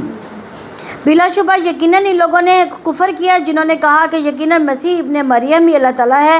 آپ کہہ دو پھر کون اللہ تعالیٰ سے کسی چیز کا اختیار رکھتا ہے؟ اگر وہ مسیح ابن مریم کو، ان کی ماں کو اور جو بھی زمین میں ہے سب کو ہلاک کر دے، آسمان و زمین ان کے درمیان کی بادشاہت اللہ تعالیٰ کے لیے ہے، اور وہ جو چاہتا ہے پیدا کرتا ہے۔ اللہ تعالیٰ ہر چیز پر پوری قدرت رکھنے والا ہے۔ یعنی اگر عیسیٰ علیہ السلام کو اللہ تعالیٰ نے بغیر باپ کے پیدا کیا تو وہ ایسا کر سکتے تھے۔ اس کا یہ مطلب نہیں کہ وہ خود نعوذ باللہ ان کا باپ ہے۔ ان کی معجزانہ ولادت کا یہ مطلب نہیں کہ اللہ تعالیٰ نے ان کو معبود بنا دیا۔ اور یہودیوں عیسائیوں نے کہا کہ ہم اللہ تعالیٰ کے بیٹے، اس کے معبود ہیں۔ آپ کہہ دیں پھر وہ تمہارے گناہ پر تمہیں سزا کیوں دیتا ہے؟ بلکہ تم بھی انسان ہو انہی میں سے جو اس نے پیدا کیے۔ وہ اللہ کے جس کے لیے چاہتا ہے بخش دیتا ہے اور جس کو چاہتا ہے عذاب دیتا ہے۔ آسمانوں اور زمین کی ان کے درمیان کی بادشاہت اللہ تعالیٰ ہی کے لیے ہے اور اسی کی طرف لوٹ کر جانا ہے۔ یعنی مومن کبھی اللہ کے عذاب سے بے خوف نہیں ہوتا، وہ فکر مند رہتا ہے کہ وہ اپنی نیکیوں کو بڑی چیز نہیں سمجھتا۔ اور یاد رکھیے اللہ کی محبت میں تمنا کرنے سے نہیں ملتی بلکہ ان کاموں سے ملتی ہے جو اللہ تعالیٰ کو پسند ہوں۔ اہل کتاب یقیناً رسولوں کے وقفے کے بعد تمہارے پاس ہمارا رسول آ گیا جو تمہارے لیے کھول کر بیان کرتا ہے کہ تم یہ نہ کہو کہ ہمارے پاس نہ کوئی خوشخبری دینے والا آیا نہ کوئی ڈرانے والا۔ تو یقیناً تمہارے پاس خوشخبری دینے والا، ڈرانے والا آ گیا، اور اللہ تعالیٰ ہر چیز پر پوری طرح قدرت رکھنے والا ہے۔ اور جب موسیٰ نے اپنی قوم سے کہا ہے میری قوم اپنے اوپر اللہ تعالیٰ کی نعمت کو یاد کرو، جب اس نے تم پر میں سے انبیاء بنائے، تمہیں بادشاہ بنایا، اس نے تمہیں وہ کچھ دیا جو جہانوں میں سے کسی کو نہیں دیا۔ یعنی یہاں اللہ تعالیٰ نے نعمتوں کو یاد کرنے کی بات کی ہے۔ جب انسان نعمتوں کو یاد کرتا ہے تو اس کے اندر کیا پیدا ہوتا ہے؟ نشاط پیدا ہوتی ہے، خوشی، جذبہ پیدا ہوتا ہے خوشی کا، پھر وہ نیکیوں کی طرف اور دوڑ لگا دیتا ہے۔ اس کے برعکس ایک وہ شخص جو صرف اسی دنیا کے گھر بنانے میں مشغول رہتا ہے، تو یاد رکھیے صرف اسی دنیا کے گھر بنا کر دوسروں کے لیے نہ چھوڑ جائیں بلکہ اپنی آخرت کا گھر بنانے کی بھی فکر کریں۔ اپنے وقت میں سے کچھ نہ کچھ حصہ اس کے لیے ضرور نکالے۔ کس کے لیے؟ اللہ تعالیٰ کے دین کے لیے۔ اے میری قوم اس پاک زمین میں داخل ہو جاؤ جو اللہ تعالیٰ نے تمہارے لکھ دی، اپنی پیٹھوں پر نہ پھر جاؤ ورنہ تم خسارہ اٹھانے والے ہو کر پلٹو گے۔ یعنی یعقوب علیہ السلام اپنے بچوں سمیت یوسف علیہ السلام کے ساتھ مصر چلے گئے تھے۔ عرصہ دراز تک بنی اسرائیل کے لوگ وہاں مقیم رہے یہاں تک کہ فرعون نے ان کو غلام بنا لیا۔ پھر اللہ سبحانہ تعالیٰ نے موسیٰ علیہ السلام کی قیادت میں فرعون کی غلامی سے نجات دی ان کو اور حکم دیا کہ اب اپنی زمین بیت المقدس پر واپس جاؤ، لیکن وہاں ان کی عدم موجودگی میں دوسری قوموں نے قبضہ کر لیا تھا۔ اس حال میں بہت اہم اصول بتایا گیا کہ کام شروع کر دو، جب کام شروع کر دو گے تو اللہ تعالیٰ منزل تک بھی پہنچا دے گا۔ پہلے سے منفی سوچوں کی وجہ سے کام کے آغاز سے رک نہ جاؤ۔ نیکی کے کام میں دور سے بیٹھ کر ڈرتے نہیں رہنا چاہیے۔ جو دروازہ کھٹکھٹاتا ہے اس کے لیے دروازہ کھول دیا جاتا ہے۔ تو تنہائی وہ چلا جائے اگر منزل کی طرف تو پھر قافلہ بنتا ہی چلا جاتا ہے۔ ایمان کا تقاضا ہے توکل کرو، ہمت کرو اور داخل ہو جائے۔ تو بنی اسرائیل اور صحابہ میں فرق ہے۔ اگر دیکھا جائے تو بنی اسرائیل نے اپنے پیغمبر کو کیا جواب دیا تھا کہ تم اور تمہارا رب جاؤ، جنگ کرو، ہم یہاں بیٹھے ہیں۔ جبکہ انصار نے کہا تھا کہ اگر آپ صلی اللہ علیہ وسلم ہمیں سمندر میں کودنے کا حکم دیں گے تو ہم کود پڑیں گے۔ دین کے لیے ہمیشہ قربانیاں کرنی چاہیے، وہی کامیاب بھی ہوتے ہیں۔ اس انتظار میں نہ رہے کہ کوئی اور قربانی کر دے تو پھر میں بھی شامل ہو جاؤں گی، پھر تو آپ پیچھے رہ جانوں میں سے والوں میں سے ہو گئی۔ اللہ تعالیٰ ہمیں آگے بڑھ جانے والوں میں سے کر دے۔ انہوں نے کہا ہے موسیٰ بلا شبہ اس میں ایک جابر قوم ہے، بلا شبہ ہم اس میں سے ہرگز داخل نہیں ہوں گے یہاں تک کہ وہ اسے نکل جائے۔ چنانچہ اگر وہ خود وہاں سے نکل جائے تو یقیناً ہم داخل ہونے والے میں سے ہو جائیں۔ ان لوگوں میں سے دو آدمیوں نے کہا جو اللہ تعالیٰ سے ڈرتے تھے، جن پر اللہ تعالیٰ نے انعام کیا تھا اس پر دروازے سے داخل ہو جاؤ، ان پر دروازوں میں سے داخل ہو جاؤ، پھر جب تم ان سے داخل ہو جاؤ گے تو یقیناً تم ہی غالب ہونے والے ہوں گے۔ تو اللہ تعالیٰ پر توکل کرو اگر تم مومن ہو۔ انہوں نے کہا ہے موسیٰ بے شک ہم اس وقت تک ہرگز اس میں سے کبھی نہیں گزریں گے جب تک وہ لوگ اس میں رہیں گے، سو تم اور تمہارا رب دونوں جا کر لڑو، یقیناً ہم تو یہاں بیٹھنے والے ہیں۔ اسے کہا ہے میرے رب یقیناً میں اپنی ذات اور اپنے بھائی کے سوا کسی پر اختیار نہیں رکھتا۔ یہ کون کہہ رہے ہیں؟ موسیٰ علیہ السلام اللہ تعالیٰ سے بات کر رہے ہیں، سو تو اپنے ہمارے اور اس نافرمان قوم کے درمیان علیحدگی کر دیں۔ اللہ تعالیٰ نے کہا پھر وہ زمین ان پر 40 سال تک حرام کر دی گئی، یہ لوگ زمین پر بھٹکتے رہے، چنانچہ اب نافرمان قوم پر غم نہ کریں۔ یعنی گناہ کی وجہ سے نعمتوں کا زوال ہو جایا کرتا ہے۔ جب انسان خیر کے کام میں آگے نہیں بڑھتا تو کیا ہوتا ہے؟ نعمتوں سے بھی محروم کر دیا جاتا ہے۔ اور انہیں آدم کے 2 بیٹوں کا برحق واقعہ پڑھ کر سناؤ۔ جب ان دونوں نے قربانی پیش کی تو ان دونوں میں سے ایک کی قربانی قبول ہوگی، دوسرے کی قبول نہ کی گئی، اور اس دوسرے نے کہا میں ضرور تمہیں قتل کر دوں گا۔ اس نے جواب دیا کہ بے شک اللہ تعالیٰ صرف متقیوں ہی سے قبول کرتا ہے، یقیناً اگر تو نے مجھے میری جانب ہاتھ بڑھایا تاکہ تو مجھے قتل کر دے تو میں اپنا ہاتھ تمہاری جانب نہیں بڑھانے والا، میں تجھے قتل نہیں کروں گا، یقیناً میں اللہ رب العالمین سے ڈرتا ہوں۔ یقیناً میں ارادہ رکھتا ہوں کہ میرا اور اپنا گناہ لے کر تم لوٹو، پھر تم آگ والوں میں سے ہو جاؤ، ظالموں کی یہی جزا ہے۔ چنانچہ اس کے نفس نے اس کے لیے اپنے بھائی کے قتل کو پسندیدہ بنا دیا تو اس نے اسے قتل کر دیا۔ یہ کون سا واقعہ میں سنا رہی ہوں؟ حابیل اور قابیل کا۔ چنانچہ وہ خسارہ اٹھانے والوں میں سے ہو گیا۔ پھر اللہ تعالیٰ نے ایک کوا بھیجا جو زمین کریدتا تھا تاکہ وہ اسے دکھائے کہ کیسے وہ اپنے بھائی کی لاش کو چھپائے۔ اس نے کہا ہائے میری بربادی، کیا میں اس سے عاجز ہو گیا کہ اس کو کوے کی مانند ہو جاؤں تو میں اپنے بھائی کی لاش کو چھپا دوں۔ چنانچہ وہ شرمندہ ہونے والوں میں سے ہو گیا۔ یعنی نیک کام کس کے قبول ہوتے ہیں؟ جن کے دل میں خدا ترسی ہوتی ہے، تقویٰ ہوتا ہے۔ تقویٰ عمل میں بھی ہوتا ہے اور ارادوں میں بھی ہوتا ہے۔ اعمال میں تقویٰ اللہ تعالیٰ کی رحمت ہے۔ بعض کا بڑے بڑے گناہ جرائم انسان نفس کی تعویلوں سے اپنے لیے حلال کر لیتا ہے، وہ صریح گناہ ہے۔ ندامت پچھتاوے انسان کو کھا جاتے ہیں، اس سے مختلف بیماریاں لاحق ہو جاتی ہیں۔ جو کام انسان آسانی سے کر سکتا ہے وہ اس کو بڑے مشکل لگنے لگتے ہیں۔ مختلف ریسرچز سے پتہ چلتا ہے کہ لوگوں کو 2 طرح کے پچھتاوے ہوتے ہیں، وہ کام جو انہیں کرنے تھے لیکن انہوں نے نہیں کیے، وہ کام جو انہوں نے نہیں کرنے چاہیے تھے لیکن انہوں نے کر لیے۔ تو جو وقت گزر گیا وہ گزر گیا، ضرورت اس بات کی ہے کہ اپنے موجودہ وقت کو استعمال کریں اور نکلے آئندہ کے لیے منصوبہ بندی کریں۔ تو یہاں جو ہے وہ ایک بھائی کہہ رہا ہے کہ میں تمہیں قتل کر دوں گا، دوسرا کیا کہہ رہا ہے؟ درگزر کہہ رہا ہے کہ میں تمہیں قتل کرنے والا نہیں ہوں، تم جتنا مرضی مجھ پر ہاتھ بڑھاؤ۔ تو اسی وجہ سے ہم نے بنی اسرائیل پر لکھ دیا کہ یقیناً جس شخص نے کسی جان کو بغیر کسی جان کے بدلے قتل کیا یا زمین میں فساد کے بغیر قتل کیا تو گویا اسے تمام انسانوں کو قتل کر دیا، اور جس نے کسی ایک جان کو زندہ کیا تو گویا اسے تمام انسانوں کو زندہ کیا۔ بلا شبہ یقیناً ان کے پاس ہمارے رسول واضح دلائل لے کر آئے، پھر بے شک اس کے بعد بھی ان میں سے اکثر لوگ زمین میں یقیناً حد سے بڑھنے والے ہیں۔ یقیناً ان لوگوں کی جزا جو اللہ تعالیٰ اور اس کے رسول سے جنگ کرتے ہیں، زمین میں فساد پھیلانے کی کوشش کرتے ہیں، یہی ہے کہ وہ قتل کر دیے جائیں یا سولی چڑھائے جائیں یا ان کے ہاتھ اور پاؤں مخالف سمت سے بری طرح کاٹ دیے جائیں یا انہیں اس زمین سے باہر نکال دیا جائے، یا ان کے لیے دنیا میں رسوائی ہے، آخرت میں ان کے لیے بہت بڑا عذاب ہے۔ سوائے ان لوگوں کے جنہوں نے اس سے پہلے توبہ کی کہ تم ان پر قابو پاؤ تو جان لو یقیناً اللہ تعالیٰ بے حد بخشنے والا نہایت رحم والا ہے۔ اے لوگوں جو ایمان لائے اللہ تعالیٰ سے ڈر جاؤ، اس کی طرف قرب تلاش کرو اور اس کی راہ میں جہاد کرو تاکہ تم کامیاب ہو جاؤ۔ یعنی الوسیلہ اللہ تعالیٰ کے قرب ہونے کے قریب ہونے کے بہانے تلاش کرو، ذریعے تلاش کرو۔ وہ کیا ہے؟ نیکی کا کام کرنا، نیکیوں کی کثرت قرب کا ذریعہ ہے۔ نماز قرب کا ذریعہ، نبی کریم صلی اللہ علیہ وسلم نے فرمایا اے کعب نماز قربت کا ذریعہ ہے۔ نیک اعمال جو ہے وہ بھی وسیلہ ہیں۔ تہجد وہ بھی قربت کا ذریعہ ہے، قرآن سے تعلق اللہ سے قریب کر دیتا ہے۔ رسول اللہ صلی اللہ علیہ وسلم نے فرمایا بے شک کچھ لوگ اللہ والے ہیں۔ صحابہ نے عرض کیا اللہ کے رسول وہ کون ہے؟ آپ نے فرمایا قرآن والے اہل اللہ ہیں اور اس کے خاص لوگ ہیں۔ رات کے آخری حصے میں بندہ اپنے رب کے بہت قریب ہوتا ہے، تہجد کا وقت ہوتا ہے۔ اگر تم اس وقت اللہ کا ذکر کرنے والوں میں سے ہو سکو تو ایسا کر لیا کرو۔ اللہ تعالی ہمیں بھی یہ وقت نصیب فرمائے۔ یقیناً جن لوگوں نے کفر کیا، اگر واقعات ان کے پاس وہ سب کچھ ہو جو زمین میں ہے اور اتنا ہی اور بھی اس کے ساتھ ہوتا کہ وہ اس کو قیامت کے دن عذاب سے فدیہ میں دے دیں تو ان سے وہ قبول نہیں کیا جائے گا اور ان کے لیے دردناک عذاب ہے۔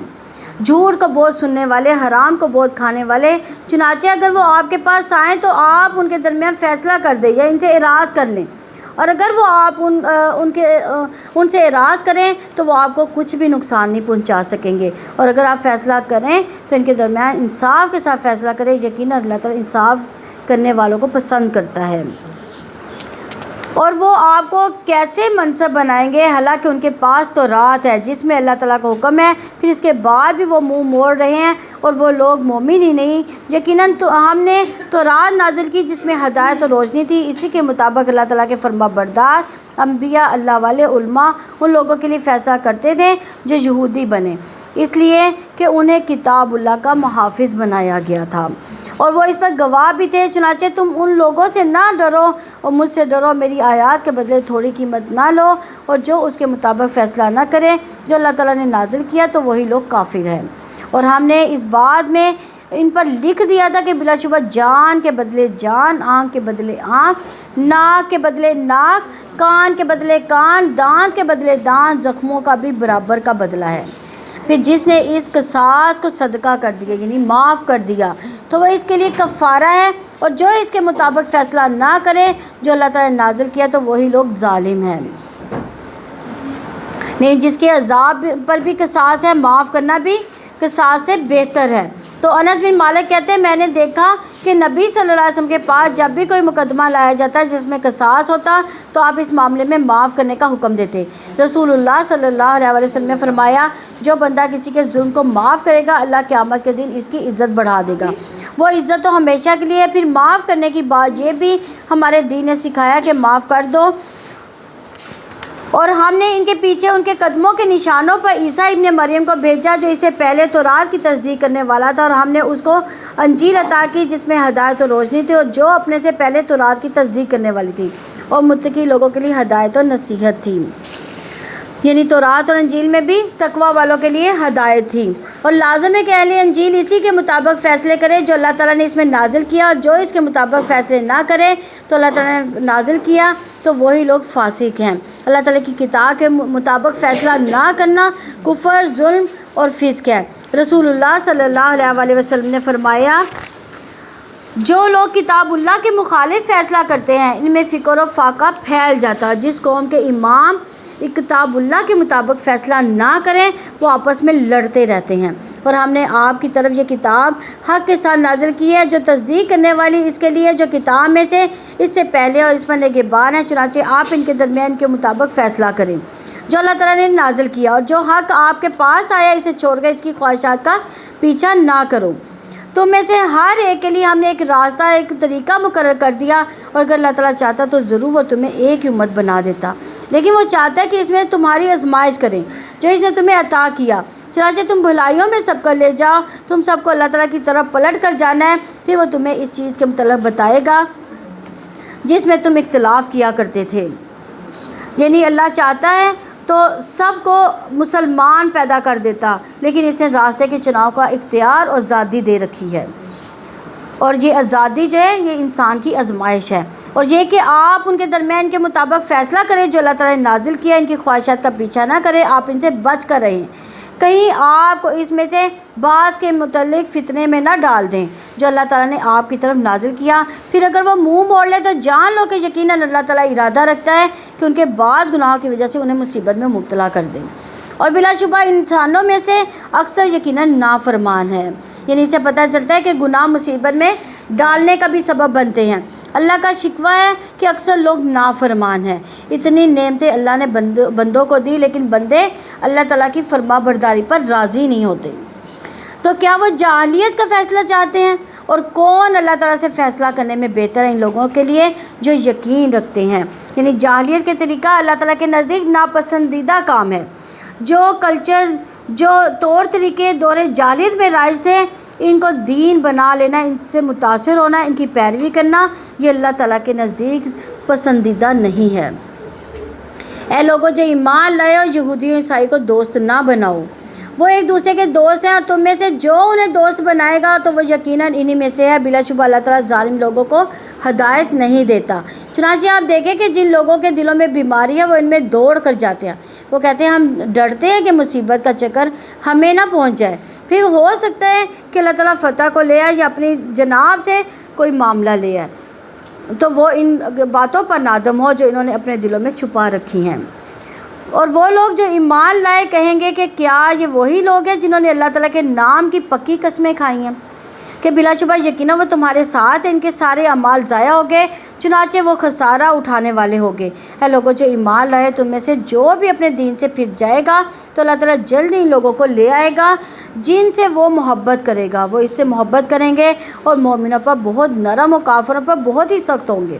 وہ اللہ تعالیٰ کی راہ میں جہاد کریں گے، کسی ملامت گر کی ملامت سے نہ ڈریں گے۔ یہ اللہ تعالیٰ کا فضل ہے، وہ جسے چاہتا ہے عطا کرتا ہے۔ اللہ تعالیٰ بڑی وسعت والا، سب کچھ جاننے والا ہے۔ یعنی جو لوگ اللہ تعالیٰ کے دین کے ساتھ مخلص نہ ہوں گے وہ فائدہ دینے کی بجائے دین کو نقصان دیتے ہیں، تو اللہ کو ایسے لوگ نہیں چاہیے، جو اللہ تعالیٰ کو ایسے لوگ چاہیے جو اللہ سے محبت کریں۔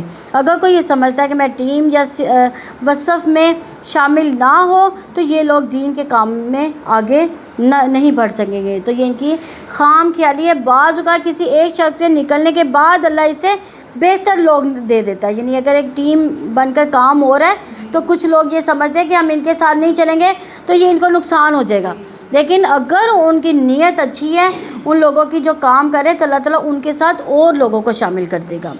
یقیناً تمہارے دوست اللہ تعالیٰ اور اس کا رسول اور ایمان والے ہیں جو نماز قائم کرتے ہیں، زکوٰۃ ادا کرتے ہیں اور وہ رکوع کرنے والے ہیں۔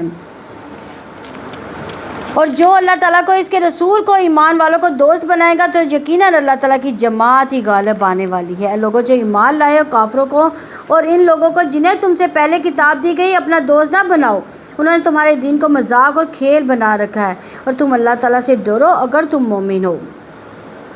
یعنی ایسے لوگ بھی دلی دوست نہ بناؤ جو دین کا مذاق اڑانے والے ہوں، یعنی دین پر ہر وقت مذاق کے موڈ میں ہو، طنز لہجے رکھتے ہوں۔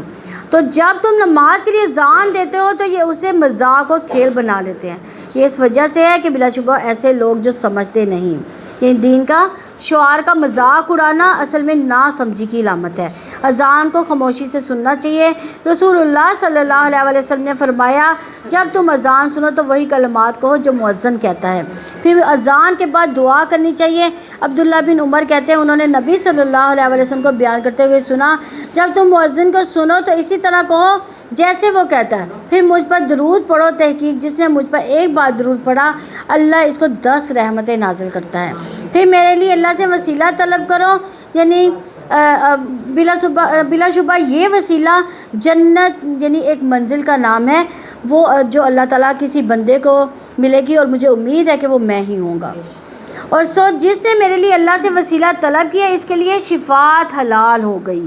اس وقت کی گئی دعا جو ہے وہ رد نہیں ہوتی۔ کس وقت کی دعا؟ اذان کے بعد کی دعا، یعنی نبی صلی اللہ علیہ وسلم کے لیے وسیلہ مانگا جائے، پھر اس کے بعد دعا کی جائے۔ اذان کے بعد درود بھی پڑھا جا سکتا ہے، اس کے بعد دعائیں کی جائیں گی۔ اور کہہ دو کہ اے اہل کتاب انہیں تم ہم سے انتقام لیتے ہو سوائے اس کے کہ ہم اللہ تعالیٰ پہ ایمان لائے اور اس پر بھی جو ہماری طرف نازل کیا گیا اور اس پر بھی جو اس سے پہلے نازل کیا گیا، اور بلا شبہ تم میں سے اکثر لوگ نافرمان ہیں۔ یعنی یہ کہ اہل کتاب کو مسلمانوں سے ناراضگی کیا ہے کہ یہ قرآن میں آنے والی تعلیمات کی پیروی کرتے ہیں۔ اور کہہ دو کہ کیا میں تمہیں ان کے بارے میں بتاؤں جو اللہ تعالیٰ کے ہاں جزا کے اعتبار سے زیادہ برے لوگ ہیں، وہ جن پر اللہ تعالیٰ نے لعنت کی، جن پر غصہ ہوا، اور ان میں سے جن کو اس نے بندر اور سور بنا دیا، جنہوں نے طاغوت کی عبادت کی، یہی لوگ مقام کے اعتبار سے بدتر ہیں اور سیدھے راستے سے بہت زیادہ گمراہ ہیں۔ اور وہ جب آپ کے پاس آتے تو کہتے ہیں ہم ایمان لائے، حالانکہ یقیناً وہ کفر کے ساتھ ہی داخل ہوئے تھے اور یقیناً اسی کے ساتھ ہی نکل گئے۔ اللہ تعالیٰ کو اس کو زیادہ جانتا ہے جو وہ چھپاتے ہیں، اور آپ ان میں سے اکثر کو دیکھیں کہ وہ گناہ میں اور زیادتی میں، حرام کھانے میں دوڑ دھوپ کرتے ہیں۔ یقیناً برے کام ہے جو وہ کرتے ہیں۔ رب والے اور علماء انہیں گناہ کی بات کرنے سے اور حرام کھانے سے کیوں نہیں روکتے؟ یقیناً وہ برا ہے جو وہ کیا کرتے ہیں۔ یعنی برائی سے منع نہ کرنے والا ویسا ہی ہوتا ہے جیسے برائی کرنے والا، تو جو برائی سے روکتا نہیں وہ بھی اس میں شامل ہو جاتا ہے۔ تو یہود نے کہا کہ اللہ تعالیٰ کا ہاتھ بندھا ہوا ہے، ہاتھ تو انہی کے باندھے گئے ہیں، اور اس وجہ سے جو انہوں نے کہا اور ان پر لعنت کی گئی، بلکہ اللہ تعالیٰ کے دونوں ہاتھ کھلے ہیں، وہ جیسے چاہتا ہے خرچ کرتا ہے۔ اور جو آپ کے رب کی جناب سے آپ پر نازل کیا گیا وہ ان میں سے اکثریت کی سرکشی اور کفر میں یقیناً اضافہ کر دے گا، اور ہم نے ان کے درمیان قیامت کے دن تک بغض اور عداوت ڈال دی ہے۔ اور جب بھی وہ لڑائی کی آگ بھڑکاتے ہیں اللہ تعالیٰ اسے بجھا دیتا ہے، اور وہ زمین میں فساد کی کوششیں کرتے ہیں، اور اللہ تعالیٰ فساد کرنے والوں سے محبت نہیں کرتا۔ یعنی اللہ تعالیٰ کے بارے میں بری بات کرنے والے پر اللہ کی لعنت ہے اور وہ اس کی رحمت سے محروم ہے۔ اللہ سے بڑھ کر صبر کرنے والا کوئی نہیں۔ رسول اللہ صلی اللہ علیہ وسلم نے فرمایا، تقلید بات سن کر اللہ سے زیادہ صبر کرنے والا کوئی نہیں۔ لوگ اس کا بیٹا ہونے کا دعویٰ کرتے ہیں اور اس کا ہمسفر بنا دیتے ہیں، پھر بھی وہ انہیں عافیت دیتا ہے، ان کی حفاظت کرتا ہے، اس کو رزق دیتا ہے، انہیں نعمتیں دیتا ہے۔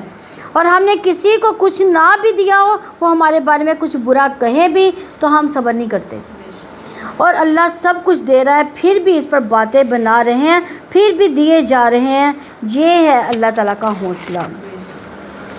اور اگر واقعتاً اہل کتاب ایمان لاتے، اللہ تعالیٰ سے ڈرتے، تو ہم ضرور ان کی برائیاں ان سے دور کر دیتے اور انہیں ضرور نعمت کی جنتوں میں داخل کرتے۔ اگر واقعتاً وہ تورات اور انجیل کو قائم کرتے اور جو ان کے رب کی جناب سے ان پر نازل کیا گیا، تو وہ اپنے اوپر سے بھی اور اپنے قدموں کے نیچے سے بھی رزق کھاتے۔ ان میں سے ایک گروہ درمیانی روش پر ہے، ان میں سے زیادہ تر لوگ بہت ہی برا عمل کر رہے ہیں۔ ایک رسول جو کچھ آپ پر اور آپ کے رب کی جانب سے نازل کیا گیا ہے اسے پہنچا دو، اور اگر آپ نے ایسا نہ کیا تو آپ نے اس کے پیغام کو نہیں پہنچایا تو اللہ تعالیٰ آپ کو لوگوں سے بچا لے گا۔ بے شک اللہ تعالیٰ کافر لوگوں کو ہدایت نہیں دیتا۔ آپ کہہ دیں، اے اہل کتاب تم کسی چیز پر نہیں یہاں تک کہ تم تورات اور انجیل کو قائم کرو اور اس کو جو تمہاری جانب تمہارے رب کی جناب سے نازل کیا گیا ہے، اور وہ ضرور ان میں سے بہت سے لوگوں کی سرکشی اور کفر کو بڑھا دے گا جو آپ کے رب کی جناب سے آپ پر نازل کیا گیا۔ چنانچہ آپ کافر لوگوں پر غم نہ کریں۔ یقیناً جو لوگ ایمان لائے، جو یہودی بن گئے، صابی، عیسائی، اور جو شخص بھی ان میں سے اللہ تعالیٰ پر آخرت کے دن پر ایمان لائے گا، نیک عمل کرے گا، تو ان پر نہ کوئی خوف ہوگا نہ ہی وہ غمگین ہوں گے۔ بلا شبہ یقیناً ہم نے بنی اسرائیل پر پختہ عہد لیا اور ان کی جانب بہت سے رسول بھیجے۔ جب بھی کوئی رسول ان کے پاس وہ چیز لے کر آیا جو ان کے دل نہیں چاہتے تھے تو ایک گروہ انہوں نے جھٹلایا اور ایک گروہ کو انہیں قتل کرتے رہے۔ انہوں نے یہ سمجھ لیا تھا کہ کوئی فتنہ نہ ہوگا، تو وہ لوگ اندھے ہو گئے، بہرے بن گئے۔ پھر اللہ تعالیٰ ان پر مہربان ہوا، پھر ان میں سے بہت سے اندھے ہو گئے، بہرے بن گئے، اور اللہ تعالیٰ وہ سب کچھ دیکھنے والا جو وہ عمل کرتے ہیں۔ بلا شبہ ان لوگوں نے یقیناً کفر کیا جنہوں نے کہا کہ یقیناً مسیح ابن مریم ہی اللہ تعالیٰ ہے، حالانکہ مسیح نے کہا تھا کہ اے بنی اسرائیل اللہ تعالیٰ کی عبادت کرو، جو میرا رب بھی ہے تمہارا رب بھی۔ یقیناً ہم نے اللہ تعالیٰ کے ساتھ شرک کیا تو یقیناً اس پر اللہ تعالیٰ نے جنت حرام کر دی اور اس کا ٹھکانہ آگ ہے، اور ظالموں کا کوئی مددگار نہیں۔ بلا شبہ یقیناً لوگوں نے کفر کیا جنہوں نے کہا اللہ تعالیٰ تین میں سے تیسرا ہے، حالانکہ اس ایک ہی معبود کے سوا کوئی معبود نہیں۔ اگر وہ اس بات سے باز نہ آئے جو وہ کہتے ہیں تو ان لوگوں میں سے جنہوں نے کفر کیا انہیں ضرور بضرور دردناک عذاب پہنچے گا۔ تو کیا وہ اللہ تعالیٰ سے توبہ نہیں کریں گے اور وہ اسے بخشش نہیں مانگیں گے؟ اللہ تعالیٰ بے حد بخشنے والا نہایت رحم والا ہے۔ مسیح ابن مریم تو صرف ایک رسول ہے، یقیناً اس سے پہلے بھی بہت سے رسول گزر چکے، اور اس کی ماں صدیقہ تھی، وہ دونوں کھانا کھاتے تھے۔ آپ دیکھیں ہم کیسے ان کے لیے نشانیاں کھول کر بیان کر رہے ہیں، پھر آپ دیکھیں کہ وہ کدھر سے پھرائے جا رہے ہیں۔ یعنی ایک عورت کی خاص خوبی بیان کی جا رہی ہے کہ صدیقہ تھی، بہت زیادہ سچ بولنے والی، سچائی کی تلاش میں رہنے والی، سچائی سے محبت کرنے والی۔ ایک اور قول بھی ہے کہ انہیں صدیقہ اس لیے کہا جاتا ہے کیونکہ وہ اللہ کی آیات کی تصدیق کرتی تھی۔ قرآن میں ان کا وصف آتا ہے جو سورہ تحریم میں ہے کہ مریم اس نے اپنے رب کی باتوں، اس کی کتابوں کی تصدیق کی، عبادت گزاروں میں تھی۔ نبی کریم صلی اللہ علیہ وسلم نے فرمایا، مردوں میں بہت سے کامل ہوئے ہیں، عورتوں میں سے کوئی کمال کو نہ پہنچی سوائے مریم بنت عمران کے اور فرعون کی بیوی آسیہ۔ یعنی یہ سچی خواتین ہیں جنہیں دین کی سمجھ آ گئی تھی۔ حضرت آسیہ کی دعا کیا تھی؟ رب ابن لی عندک بیتا فی الجنہ۔ ہمیں بھی اللہ تعالیٰ سے اچھی دعائیں اور خیر و بھلائی کے راستے کی دعائیں مانگنی چاہیے۔ سب سے نفع مند دعا کون سی ہے جو ہم 5 وقت نمازوں میں پڑھتے ہیں؟ ایاک نعبد و ایاک نستعین۔ اور آپ کہتے ہیں کیا تم اللہ تعالیٰ کو چھوڑ کر ان کی عبادت کرتے ہو جو تمہارے نقصان کا اختیار رکھتے ہیں نہ نفع کا، اور اللہ تعالیٰ سب کچھ سننے والا سب کچھ جاننے والا ہے۔ آپ کہتے ہیں اہل کتاب اپنے دین میں ناحق حد سے نہ بڑھو اور اس قوم کی خواہشات کے پیچھے نہ چلو جس سے پہلے یقیناً گمراہ ہو چکے، اور بہت سو کو انہوں نے گمراہ کر دیا اور وہ بھی سیدھے راستے سے گمراہ ہو گئے۔ بنی اسرائیل میں سے ان لوگوں پر جنہوں نے کفر کیا داؤد اور عیسیٰ ابن مریم کی زبان سے لعنت کی گئی، یہ اس وجہ سے کہ انہوں نے نافرمانی کی اور وہ حد سے گزر جاتے تھے۔ وہ ایک دوسرے کو اس برائی سے منع نہیں کرتے تھے جس کو وہ کر لیتے تھے، یقیناً بہت ہی برا ہے جو وہ کرتے تھے۔ یعنی لعنت کے اسباب کیا بنے تھے؟ پیغمبروں کی انہوں نے نافرمانی کی تھی، حد سے بڑھ گئے تھے، برائی سے نہ روکتے تھے۔ تو منکر سے روکنے کی فضیلت عبد الرحمن بن حضرمی بیان کرتے ہیں کہ مجھے اس نے خبر دی جس نے نبی کریم صلی اللہ علیہ وسلم کو فرماتے ہوئے سنا کہ میری امت میں سے ایسے لوگ بھی آئیں گے جنہیں پہلوں کی طرح ثواب ملے گا۔ ان کی امتیازی صفت یہ ہوگی کہ وہ برائی کا انکار کریں گے۔ یہاں برائی سے نہ روکنے والا اہل کتاب کے مشابہ قرار دیا جاتا ہے۔ بعض لوگ کہتے ہیں ہم خود برے کام کرتے ہیں، ہم کیسے منع کریں؟ تو کچھ لوگوں کا تجزیہ یہ کہ انہوں نے جب متعدد بار وہ بات کی یا کوئی کتاب پڑھی یا کسی عمل کی پابندی کی تو استقامت ملی۔ جس طرح نیکی کا حکم ہے اسی طرح منکر سے روکنے کا بھی حکم ہے۔ معاشرے میں طرح طرح کی برائیاں پھیلی ہوئی ہیں، کوئی تو ہمارے قریبی پیارے ہوتے ہیں، ان کو پیار سے سمجھانا چاہیے، اور بعض کا شوہر کی کسی غلطی کام میں یا ملوث ہو مطلب حرام کمائی میں تو ان کو بھی پیار اور محبت سے بتانا چاہیے، اور آخرت کا احساس دلا کر حلال کمائی کے جو نسلوں پر اثرات ہے ان کا احساس دلا کر تاکہ کم از کم بیوی بری جمع ہو جائے۔ اب وہ شوہر نہ بھی رکے تو لیکن بیوی جو ہے اس سے بری ہو گئی۔ دوسرے یہ کہ کچھ رشتہ دار ہوتے ہیں شادی بیاہ کے موقع پر ایسی رسمیں کرتے ہیں، اتنا اسراف اتنی فضول خرچی کرتے ہیں یا ایسا لباس پہنتے ہیں کہ اللہ کو سراسر ناراض کرنے والے کام ہوتے ہیں۔ تو اللہ تعالیٰ نے عورت کی خوبصورتی لباس پہننے میں بنائی ہے، لباس اتارنے میں نہیں۔ تو روکنے کی ضرورت ہے۔ اپنے بچوں کو بھی یہ نہیں کہ پیچھے ہی پڑ جائیں، لیکن اپنی ناپسندیدگی کا اظہار ضرور کرنا چاہیے کہ میں اس سے راضی نہیں اور نہ ہی اللہ اس سے راضی ہے۔ آپ ان میں سے اکثر کو دیکھتے ہیں جو ان لوگوں کو دوست بناتے ہیں جنہوں نے کفر کیا، یقیناً بہت ہی برا ہے جنہوں نے اپنی جانوں کے لیے آگے بھیجا کہ ان پر اللہ تعالیٰ سخت ناراض ہوا اور وہ عذاب میں ہمیشہ رہنے والے ہیں۔ اگر وہ اللہ تعالیٰ پر اور نبی پر اس پر ایمان رکھتے ہوتے جو ان کی جانب نازل کیا گیا تو وہ انہیں دوست نہ بناتے، لیکن ان میں سے اکثر نافرمان ہیں۔ آپ بلا شبہ ان لوگوں کی دشمنی میں جو ایمان ہے سب سے سخت یہود کو پاؤ گے۔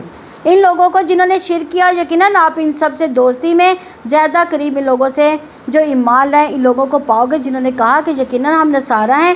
اس کی وجہ یہ ہے کہ یقیناً ان میں علماء اور راہب ہیں اور بلا شبہ وہ تکبر نہیں کرتے، یعنی جو تکبر نہیں کرتے وہ کسی کے ساتھ بھی بنا کر رکھ سکتا ہے۔ اللہ تعالیٰ ہمیں بھی علم عبادت کرنے میں تکبر کرنے سے بچائے اور انسانیت کی خیر خواہی کے کاموں کے لیے ہمیں اللہ تعالیٰ چن لے، ہمیں قرآن کے ساتھ جوڑ دے، نمازیں پڑھنا آسان فرما دے اور قرآن پڑھنا آسان فرما دے، اپنی عبادت کے کام کرنے آسان فرما دے، اور ہمارا یہاں پہ آنا ادھر بیٹھنا سب قبول فرمائے۔ ہم جو بھی نیکی کرتے ہیں خیر کے کام کرتے ہیں اللہ تعالیٰ ہم سے قبول کر لے، اور ہمیں جو بیمار ہے اللہ تعالیٰ ان کی بیماریاں دور فرمائے، جو پریشان ہیں ان کی پریشانیاں دور فرمائے، جو بیٹیوں کے رشتے سے پریشان ہے اللہ تعالیٰ ان کو اچھا بر عطا فرمائے، اور جو یعنی روزگار سے پریشان ہے جن کی روزی میں برکت نہیں اللہ تعالیٰ روزیوں میں بھی برکت عطا فرمائے، اور اللہ تعالیٰ ہمارے ملک پر بھی رحم فرمائے، اچھے حکمران ہم پر لائے، ہمیں برے حکمرانوں سے دور فرمائے۔ سبحانک اللہم و بحمدک نشہد ان لا الہ الا انت واستغفرک واتوب الیک۔ السلام علیکم ورحمۃ اللہ وبرکاتہ۔